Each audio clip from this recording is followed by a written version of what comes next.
نسل ہے انسان کی، اس کو بالکل نیست و نابود کر دیں۔ یہ زیادہ رہتے کہاں پہ ہیں؟ یہ جو ویرانے، قبرستان اور درختوں کے اوپر، ان کی جو خوراک ہے وہ ہڈیاں اور گوبر ان کی خوراک ہے۔ ہڈیاں اور گوبر کھانے کے علاوہ جو ہمارا انسان کا ہمزاد ہوتا ہے، ہمارا جو سایہ ہوتا ہے، وہ ہمارے تابع نہیں ہوتا۔ اسے تابع کرنے کے لیے ہمیں چلا کشی کرنی پڑتی ہے۔ جو جنات کا سایہ ہوتا ہے، جو جنات کا ہمزاد ہوتا ہے، وہ جنات کے تابع ہوتا ہے۔ آپ نے اکثر سنا ہوگا کہ بعض عورتوں کے اوپر وہ سایہ آ جاتا ہے، بعض عورتوں کو سایہ کی شکایت ہو جاتی ہے، انہیں سایہ نظر آنا شروع ہو جاتا ہے، وہ جنات کا سایہ ہوتا ہے۔ ان کا جو ہمزاد، ان کا جو سایہ ہے، وہی کام کرتا ہے کہ جو جن یا جننی یا چڑیل جو بھی وہ چاہتے ہیں۔ یہ کن کن شکلوں میں ہوتے ہیں؟ جنات کی جو شکلیں ہیں وہ بہت ہی زیادہ ہیں۔ کچھ جو ہیں وہ اتنے چھوٹے ہوتے ہیں، عام لوگ کہتے ہیں کہ وہ چھوٹے چھوٹے جو ہوتے ہیں بونے، وہ نہیں۔ میں جنات کی جو نسل کی بات کر رہا ہوں، وہ بھی جنات کی ایک نسل ہے، لیکن وہ علیحدہ نسل ہے۔ جو جنات ہے کہ ایسے آپ کہہ سکتے ہیں کہ 2 سے 4 فٹ اس کی ہائٹ ہوتی ہے، 2 سے 4 فٹ اس کا قد ہوتا ہے۔ جو ایک نسل ہے ان کی، کہ دور سے بندہ دیکھے تو ایسے ہی لگتا ہے کہ ایک بچہ چلتا آ رہا ہے۔ ان کی جو شکل و شبیہ ہے، ان کے جو چہرے ہیں وہ ایسے ساتھ لگے ہوتے ہیں، چپٹے ہوتے ہیں۔ جو ناک ہے وہ بھی چپٹی ہوتی ہے، دانت باہر کی طرف ہوتے ہیں، بالکل چپٹے ہوتے ہیں کہ بندہ اگر کمزور دل والا دیکھے کوئی شک نہیں ہے کہ اسے موت واقع ہو جائے، اتنے یہ ڈراؤنے ہوتے ہیں۔ کچھ جنات کی نسلیں جو ہیں وہ جانوروں کی شکل میں ہوتی ہیں، جیسے چھپکلی، سانپ، مگرمچھ، ایسے مطلب جانوروں کی شکل میں بھی جنات جو بہت زیادہ تعداد میں ہیں۔ اور کچھ جنات ایسے ہیں کہ جن کا جو دھڑ ہے، نیچے والا حصہ وہ گھوڑے کا، اور جو اوپر ہے وہ انسانی شکل میں ہوتا ہے، انسان نہیں لیکن جنات کی شکل میں ہوتا ہے۔ جیسے اکثر انگلش فلموں میں دکھایا گیا ہے، وہ صرف تصور نہیں ہے، وہ حقیقت میں جنات کی ایک نسل ہے۔ جنات کو سب سے زیادہ تکلیف کس وظیفے سے، کس چیز سے پہنچتی ہے؟ سرکار غوث پاک رضی اللہ تعالیٰ عنہ ان کے مرید کی بیٹی کو ایک جن اس کے اوپر عاشق ہو کر وہ اٹھا کے لے گیا۔ وہ بندہ روتا پیٹتا سرکار غوث پاک رضی اللہ تعالیٰ عنہ ان کے پاس آیا اور کہنے لگا کہ سرکار میری بیٹی کو ایک جن، شریر جن، شیطان جن اٹھا کے لے گیا۔ آپ نے اسے حکم دیا کہ فلاں پہاڑی کے اوپر چلا جا، ادھر سے ایک جنات کا قبیلہ گزرے گا، وہاں پر بیٹھ جانا اور یہ ورد جو ہے، یہ وظیفہ جو ہے، یہ پڑھتے رہنا۔ تو جب وہ آئے گا ان کا بادشاہ، تو انہیں میری طرف سے سلام کہنا اور انہیں اپنا احوال جو ہے، اپنا حال بیان کرنا، تمہاری بیٹی تمہیں واپس مل جائے گی۔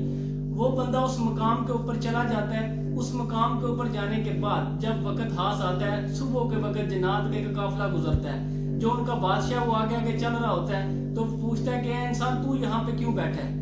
وہ آگے سے کہتا ہے کہ سرکار غوث پاک جو ہے شیخ عبد القادر جیلانی رضی اللہ تعالیٰ عنہ، وہ آپ کو سلام کہہ رہے تھے۔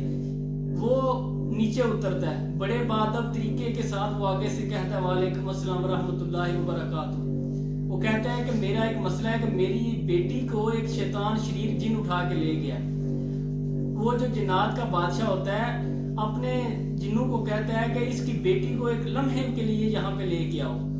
وہ ایک جن اور اس کی بیٹی جو ہے ایک لمحے میں اس کے سامنے حاضر کر دیتے ہیں۔ جب حاضر کر دیتے ہیں تو وہ کہتا ہے بادشاہ اس جن کو کہ تو نے ہمیں اللہ پاک نے منع فرمایا کہ انسانوں کے ساتھ کوئی بھی زیادتی نہیں کرنی، تو نے ایسا ظلم کیوں کیا؟ وہ کہتا ہے کہ میں اس کے اوپر عاشق ہو کر میں اس سے شادی کرنا چاہتا تھا، جس کی وجہ سے میں اسے اٹھا کے لے گیا۔ جو جنات کا بادشاہ ہوتا ہے وہ لڑکی جو ہے اس سرکار غوث پاک رضی اللہ تعالیٰ عنہ ان کے مرید کے پاس واپس کر دیتا ہے، اور جو جن ہوتا ہے اسے سزا دے کے جلا دیتا ہے، اسے مار دیتا ہے۔ جو اس کے بعد آپ کو بتاؤں کہ جنات کو سب سے زیادہ تکلیف کس وظیفے سے پہنچتی ہے؟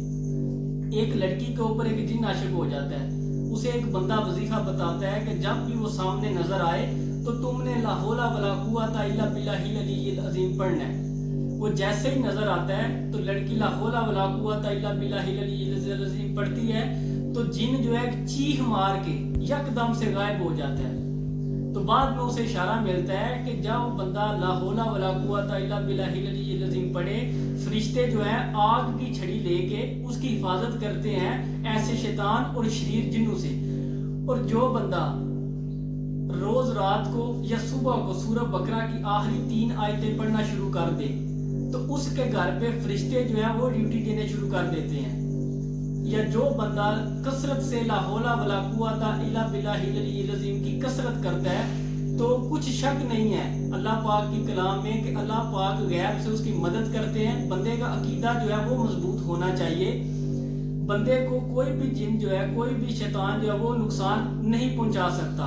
اگر وہ نقصان پہنچائے گا تو ہمارا ایمان اتنا کمزور ہوگا کہ ہماری پڑھائی جو ہے وہ اثر انداز نہیں ہوگی. کچھ لوگوں کو بڑا شوق ہوتا ہے کہ جنات کو قابو کرنے کا.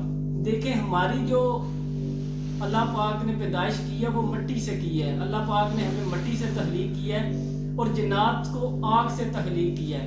مٹی کبھی بھی آگ کے اوپر جو ہے وہ فضیلت ویسے حاصل نہیں کر سکتی کیونکہ مٹی کے اوپر جو ہے وہ شر زیادہ نہیں، اس کے اوپر خیر ہے، اور جو آگ ہے اس کے اوپر شر ہے.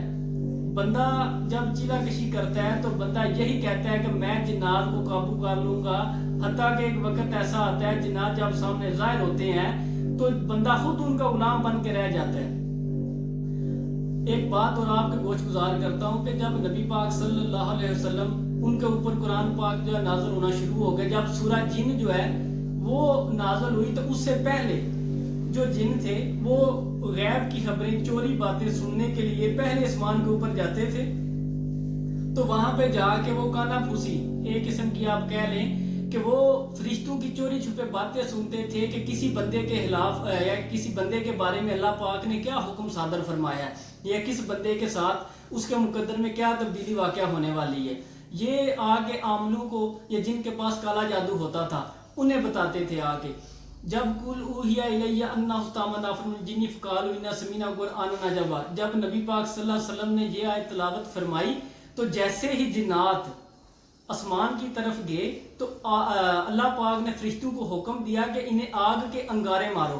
تو فرشتے جو ہے انہوں نے آگ کے انگارے انہیں مارنا شروع کیے. تو اس وقت انہیں پتہ چلا کہ کچھ شک نہیں ہے کہ اللہ پاک نے ہمارے اوپر فرشتوں کو تعینات فرما دی ہے اور اب ہم اللہ پاک کی چوری چھپے اور فرشتوں کی باتیں نہیں سن سکیں گے، ہم اس چیز پہ قادر نہیں ہوں گے.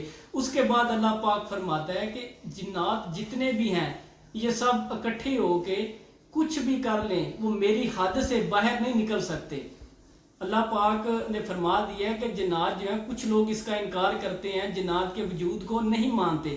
اللہ پاک قرآن میں ارشاد فرماتا ہے کہ جنات اگر سارے اکٹھے ہو جائیں، اکٹھ کر لیں، اس کے بعد یہ سارے زور لگا لیں تو پھر بھی میری حد سے میری حدود سے باہر نہیں نکل سکتے.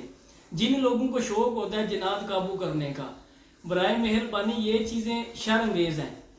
اگر آپ کے پاس کوئی جن ہے، یہ نہیں ہے کہ سارے جھوٹ ہی بولتے ہیں. جو جنات میں سے اعلیٰ عرف ہیں وہ پہلے آسمان کے نیچے فضا میں رہتے ہیں، ان کا مقام ایسا ہے جو بہت زیادہ عبادت گزار اور صالح ہیں. اللہ پاک نے انہیں مرتبہ اور علم عطا فرمایا اور انہیں ان سے اعلیٰ اور افضل کر دیا. یہ جو زمین پر اکثر رہنے والے ہیں ان میں جو 95 سے 96% جو ہیں وہ زیادہ تر اگر کسی کے پاس آ جائیں تو وہ جھوٹ ہی بتاتے ہیں. دیکھیں اگر ایک عامل ہے وہ جن کو قابو کر لیتا ہے اور وہ جن کو کہتا ہے کہ بھائی وہ فلاں بندہ ہے اس کے پاس جا کے یہ بات معلوم کر کے آؤ، وہ جن آپ کی نظروں سے اوجھل ہو گیا چلا گیا، آپ کو کچھ پتہ نہیں ہے کہ وہ آپ کو جو بتائے گا وہ حق اور سچ ہوگا یا نہیں. اسی لیے جو اولیاء اللہ ہیں وہ ان چیزوں سے پرہیز کرتے ہیں اور اللہ پاک کی راہ جو اللہ پاک کی عبادت ہے، اللہ پاک کی راہ ہے فقر کو وہ اختیار کرتے ہیں کہ جو رب تعالیٰ علم عطا فرماتا ہے دنیاوی علم اس کے آگے کچھ بھی نہیں ہے. یہ جنات، خمزات، چڑیلیں وغیرہ یہ دنیاوی علم ہے. جو اللہ پاک کی راہ میں جو فقر والا علم ہے وہ اللہ پاک کا علم ہے، اس میں کچھ شک نہیں، کچھ تبدیلی نہیں ہو سکتی. جو رب تعالیٰ بندے کو نظارہ دکھائے گا وہی حق اور سچ پر مبنی ہوگا.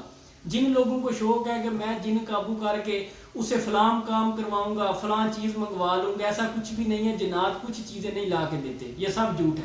اگر کسی کو نہیں پتا میں آپ کو کلیئر کٹ جو ہے وہ واضح طور پہ بتا دیتا ہوں کہ اگر کوئی بندہ کہے کہ میں جن قابو کر کے، پری قابو کر کے فلاں چیز اسے منگوا لوں، ان کو حکم نہیں ہے کہ یہ کوئی بھی چیز ہمیں لا کے نہ دے. ہاں ایسی حالت میں لا کے دے سکتے ہیں کہ کوئی بھی جادوگر انہیں قابو کرے جادو کے زور سے، اور انہیں زبردستی جادوگر جو ہے نا وہ ان سے کام کیسے لیتے ہیں، وہ ان کے ہمزاد کو قابو کر کے اپنے پاس باندھ لیتے ہیں.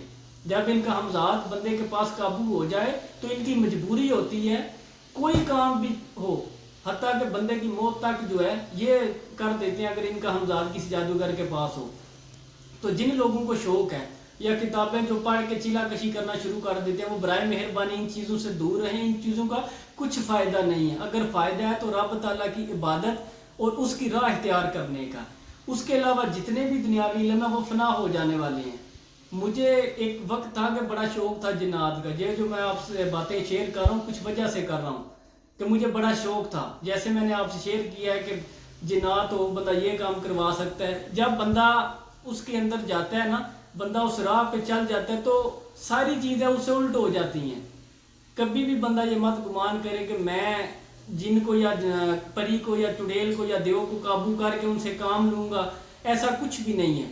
اگر آپ بندہ 100 کام انہیں بولے تو وہ کرتے 2 ہی ہیں، 98 نہیں کرتے۔ تو اس لیے برائے مہربانی جو لوگ ان چیزوں کے پیچھے بھاگتے ہیں وہ ان چیزوں سے دور رہیں۔ اگر کسی کو جنات کا مسئلہ ہے تو وہ لا حول ولا قوت الا باللہ العلی العظیم اس کا کثرت سے ورد کیا کرے۔